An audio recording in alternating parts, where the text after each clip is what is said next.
Alright. Hey, Team England. This is Team USA. I'm Brian. Andrew? I'm Ashley. And we are here to talk to you about some of the OB case. So, we read over the background and we looked at the problem. And the problem is, how does Sanchez, how does he retain his workers until when the economy's so bad? So, we know that Sanchez doesn't have much turnover because his employees really love working for him, and they really value the steady work. But there is uncertainty because the capital equipment doesn't come in on time, which means the company doesn't get cash all the time, and so that's a big problem. That creates cash flow problems.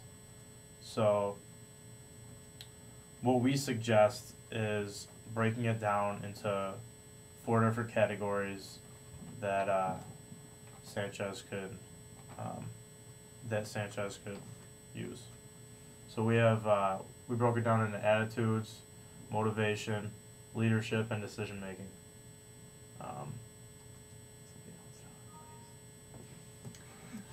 For attitudes, there are 3 different kind of OB theories. There's job satisfaction, organizational commitment, and employee engagement.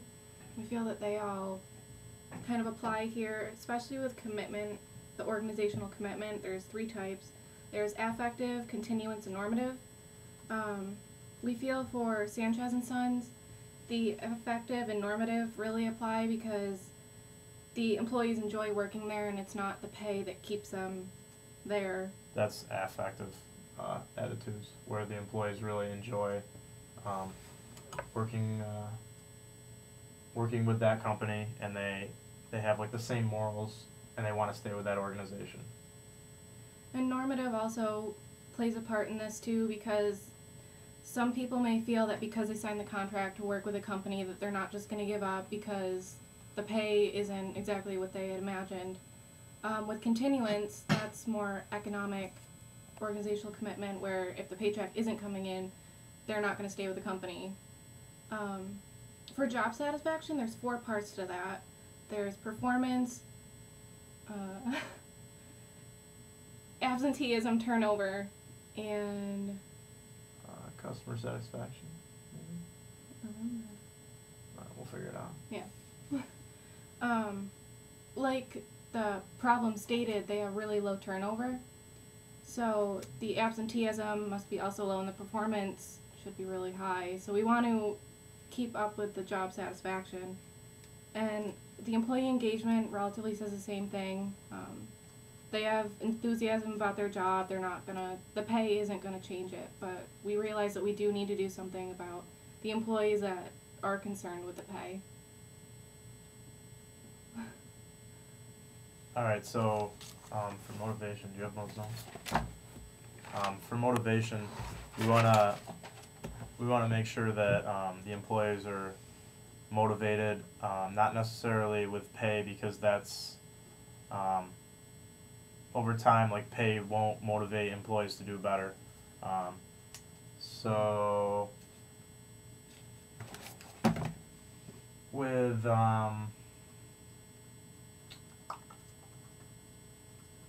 we could probably implement some sort of goal setting theory. So that says that if you set specific and difficult goals that are achievable with specific feedback, that leads to higher performance. So we think that by using the goal setting theory, we can help increase performance and keep our employees happy.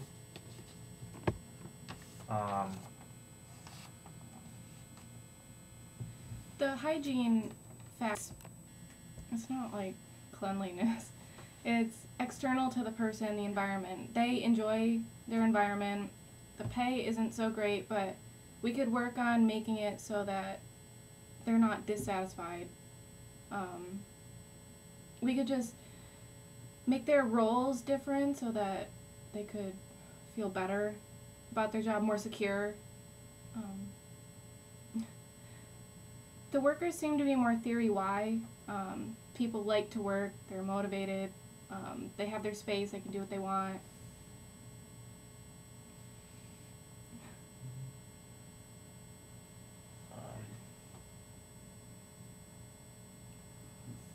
else do we want to talk about here?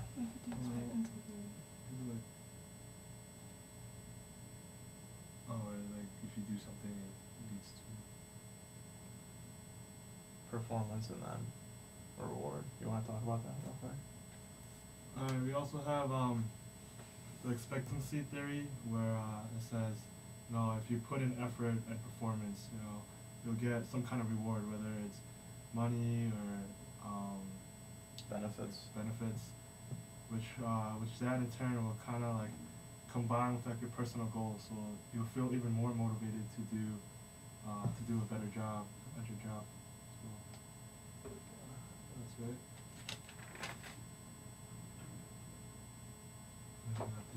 You could do the reinforcement theory.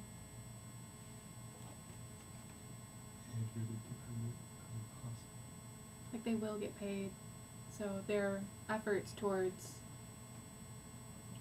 completing their job will result in some sort of reward.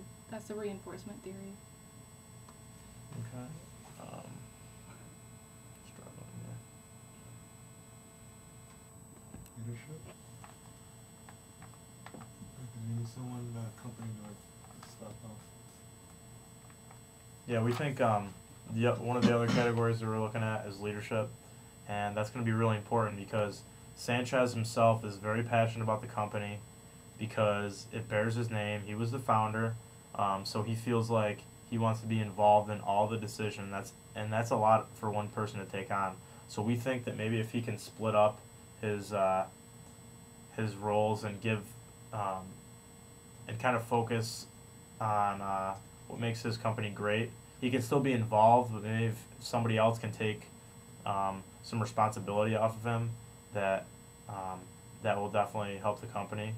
But at the same time, with that being said, we still want to have the employees involved with him because that's something that he feels is very important. And that's why they love working for him, because he's always around and he's always there. So, but maybe if somebody can help take some of the responsibility off of him, that would go a long way and help the company.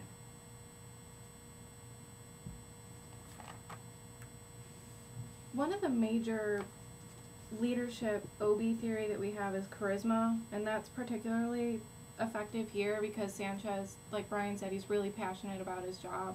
He loves the company. The 4 parts of charisma are vision, personal risk, sensitivity to follower needs, and unconventional behavior. We feel that he has harnessed those really well, and if he worked on them more, he could help push the followers along.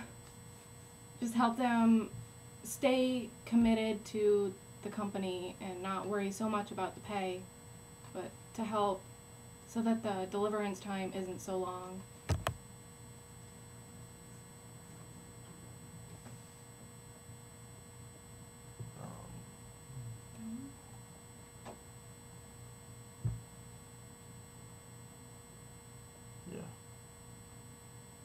Transformational leadership is definitely something that Sanchez could put into use into his company. So there's 4 parts of that. They're known as like the 4 I's. So the first one is idolized influence. So he needs to instill a vision into his employees, which we feel he's done, and kind of provide them with some personal pride and have them take pride in their work, which they already do. The second I would be inspirational motivation. So Sanchez and his leadership, his people in leadership positions need to set high expectations for their employees, and create a solid purpose so that the goal stays in mind. The third I would be intellectual stimulation. So Sanchez needs to make sure that his employees are thinking differently, out of the box, not just the same old theories, which is why his company is so great, because he's always around and he's passionate about what he does and he's involved with his employees. The fourth I would be individualized consideration. So with this, he should be treating each one of his employees as individuals. He shouldn't just treat everybody the same, and then he should assign different people certain roles according to what they do well, their strengths and weaknesses, and then have have people collaborate together, like we're doing from the U.S. to the U.K. So we want to collaborate together and work on things that we aren't necessarily strong at, but you guys might have expertise in too. So this is the same sort of thing with them. So this is the end of our first video, and we're gonna have a second one right after that, which will continue with leadership, and then we'll go into like decision making, especially with management and the corporation.